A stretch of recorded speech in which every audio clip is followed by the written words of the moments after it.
To introduce the flow of today's event, we will have speaker to talk about their topic, and after all the three speakers, we have allotted 15 to 20 minutes for an open forum. So if you have some questions, reactions, well, hopefully not violent, suggestions or recommendations, please note it and raise it later during the 20-minute open forum. Um, so joining us to speak about their topics, Mr. Muhammad Omar, member of the Technical Working Group of the RIDO Norms on RIDO Norms, and in behalf of Sir Attorney Mojahid Guru, the legal officer of MBHTE BARM, we have Mr. Ryan Zabate, also from legal office of the MBHTE, and later on will join us Honorable Ahmad Brahim, the Minister of MENRE BARM, also in his capacity as General Staff of the MILF BIAF. So looking forward to your participations, and we hope we could have a very good discussion and output from this activity. And this time, I will give the time for Mr. Fahad Abbasi, our Head of Program for Philippines, to give you a brief background, rationale of this event. So he will be by Zoom.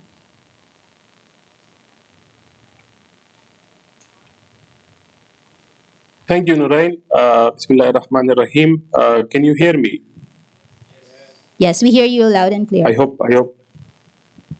Okay, great. So to start with, before we start, there is a text in the chat box. WFP program has also confirmed their participation, and we will have representatives from the Swiss embassy and also from the Australian embassy. They'll be joining as well. I believe they have joined already. If not, they will join shortly. So thank you for giving me the floor. To start with, I will say and extend my gratitude and thanks to all the participants, be it in person or online, who have taken out time to join this discussion, a roundtable discussion on the protection of civilians in BAM, of course, and in Greater Mindanao. So thank you very much, of course, on behalf of Geneva Call Philippines and also our headquarters based in Geneva. Just to give you a quick overview of how we landed here on this round table, we are working in the Philippines since early 2000, and currently we are present in more than 7 provinces across the Mindanao region. And we have been working continuously to ensure protection of civilians under different initiatives. We have currently 4 different running projects, which are generously funded by ECHO. One of them is being implemented in consortium with Save the Children, which is focused on education of children and their protection. We have a project that we are implementing on codifying RIDO norms and coming up with some sort of policy or document that ensures and also focus on minimizing the impact of RIDO-related issues concerning civilian protection. And we have also other initiatives where we are continuously engaging with different armed groups and de facto authorities to ensure the civilians of protection during armed violence. To add to that, there has been incidents in the past, but very recently the incidents of major armed conflict have greatly diminished over the years. That is something that we have observed in our past 23 years of experience of working in the area. And very recently, as I mentioned, that we have embarked on initiatives to codify RIDO-related norms of Maguindanao, Iranao, and Maranao norms.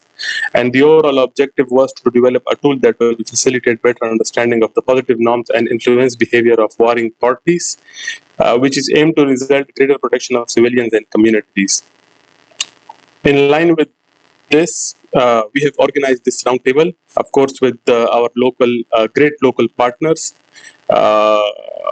both at the BAM level, at the Mindanao level, at national level. We have invited them, and also the international community. And thanks to their thanks to the participants who have joined virtually as well once again.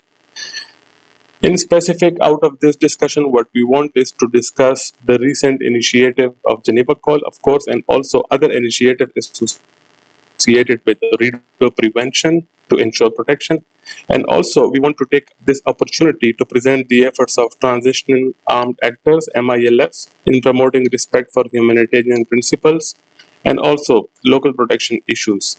The overall broader idea at the end of this discussion is to generate support from international community to strengthen civilian protection initiatives and of course to strengthen civil society organizations working in the area as well. To add to that, as you may know, that Geneva Call works in situation of armed conflict, and it's a neutral, impartial, and independent international humanitarian organization. As my colleague Nurain mentioned, that we have invited several guest speakers, and we will be hearing from them and the thought process that they are running behind the recent work that is happening.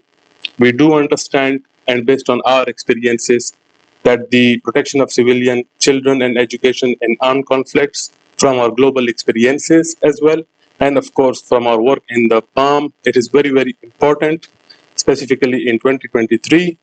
And there are some reasons for that.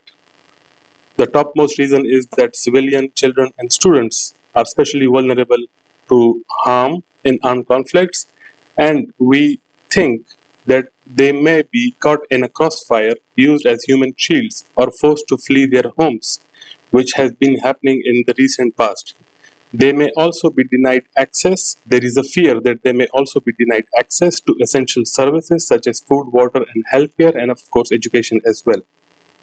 The second thing that we think why this is important is that the ongoing armed conflicts in the PALM, with specific focus, I would say here on Rido and Mindanao, has had a devastating impact on the lives of the civilian and their locomotion.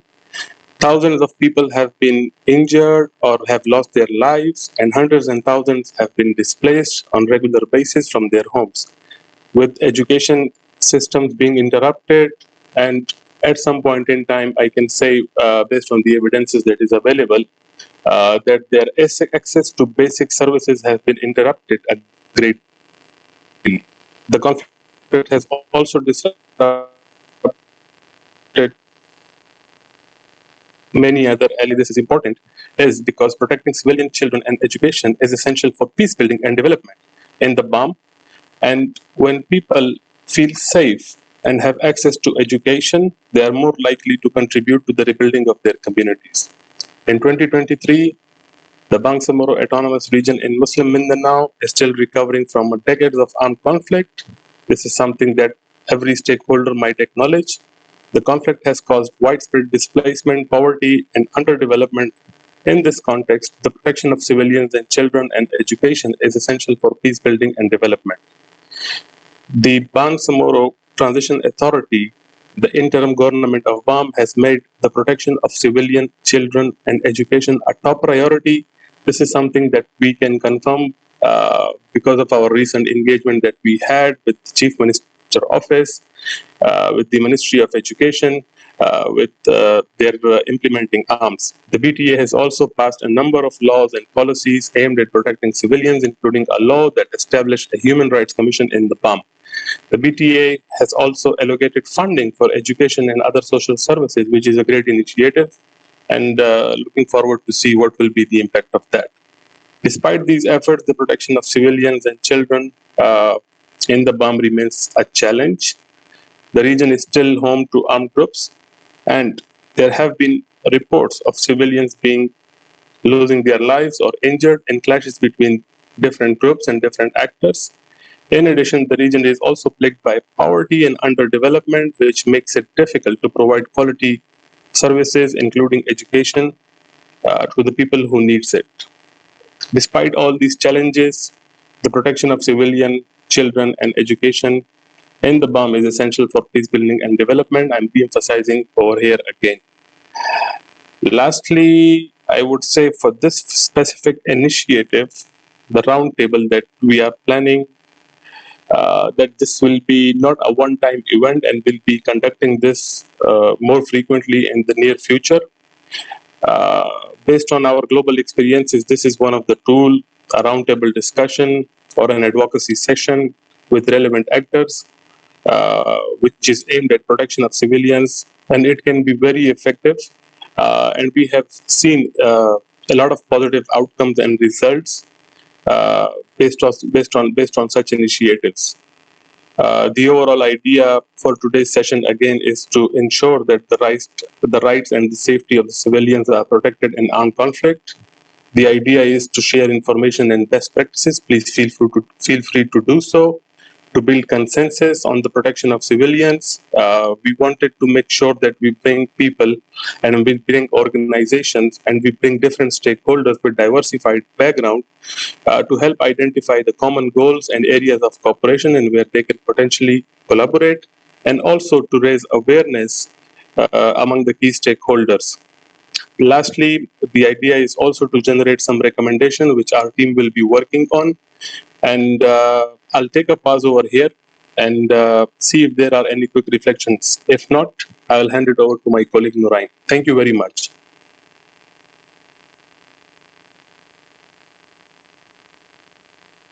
I think there are no reflections, Nurain, so I'll take a pause over here in the best interest of time and hand it over to you. And looking forward to our speakers. Thank you.